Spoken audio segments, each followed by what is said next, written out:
Mesdames et Messieurs, mon nom est Arlène King.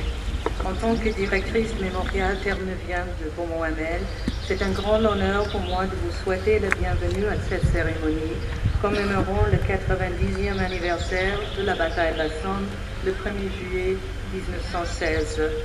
Cette cérémonie est encore plus émouvante car nous avons parmi nous, pour la première fois depuis la Grande Guerre, les deux bataillons de the Royal Newfoundland Regiment. Your Royal Highness, veterans, excellencies, distinguished guests, ladies and gentlemen, my name is Arlene King.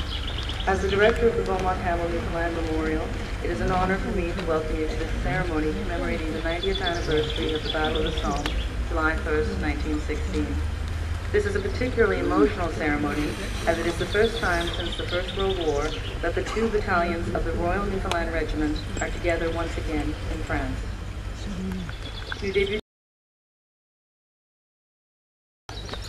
all ranks of the Royal Newfoundland Regiment, ladies and gentlemen, I am truly delighted and honoured to be with you today to join in this commemoration of the Newfoundlanders who fought so bravely in one of the greatest and most costly military campaigns in modern history. The history of these battles is well known. Like so many in the First World War, the battles of the Somme are remembered for the bravery and supreme sacrifice paid by so many for what seemed to be so little gain. And for Canada the cost was great, yet in that sacrifice was found a sense of nationhood. Here in the fires of the Somme, a young nation's character was forged, and in the fighting for Courcelette in September 1916, Canada's name as a force for freedom was born. The scale and the confusion of this front and this battle makes it impossible to say enough or make sense of what happened. From the overall scale of the front of what the French were suffering in Verdun, and part of the response being here in the advance of the Somme.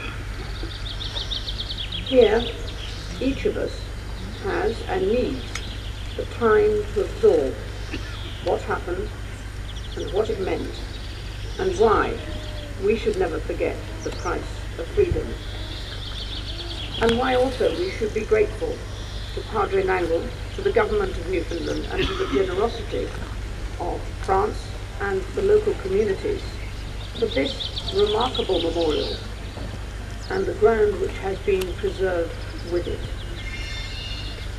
Because this really does mean that we will never forget those whose courage crafted such a magnificent legacy. And we will not let pass into history without remembrance the selfless devotion to duty shown on this very ground by the men of the Royal Newfoundland Regiment. Their reputation was founded here at Beaumont, which would bring my great-grandfather to bestow the title Royal on the regiment. The Newfoundland was the only regiment in the British Empire to be so honoured during the war, and it is an honour for me to serve as Colonel-in-Chief of a regiment with such a proud history. One comment I might add to that: the reputation was throughout the British Army. In October 1918, the regiment was at a Belgian hamlet called Steenbeck, and from the right flank approached an officer, mounted officer, and when within hailing distance, he said, "Who are you?" They answered, "The Newfoundlanders." And he said, "Thank God, my left flank is safe." That officer was General Freiberg, BC.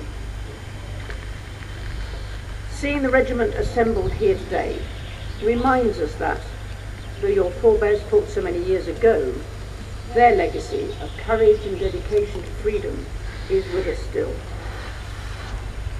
On this Canada Day, we join all Canadians in celebrating the hope and freedom that Canada represents so well in the world.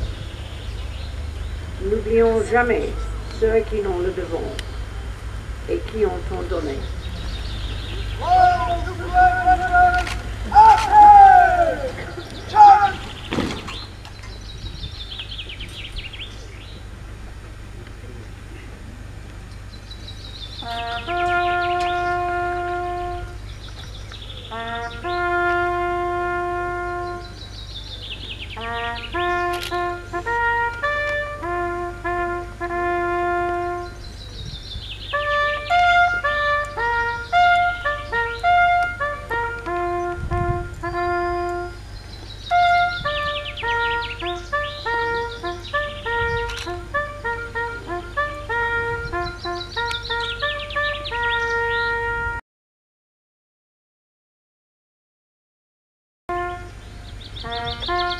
Thank you.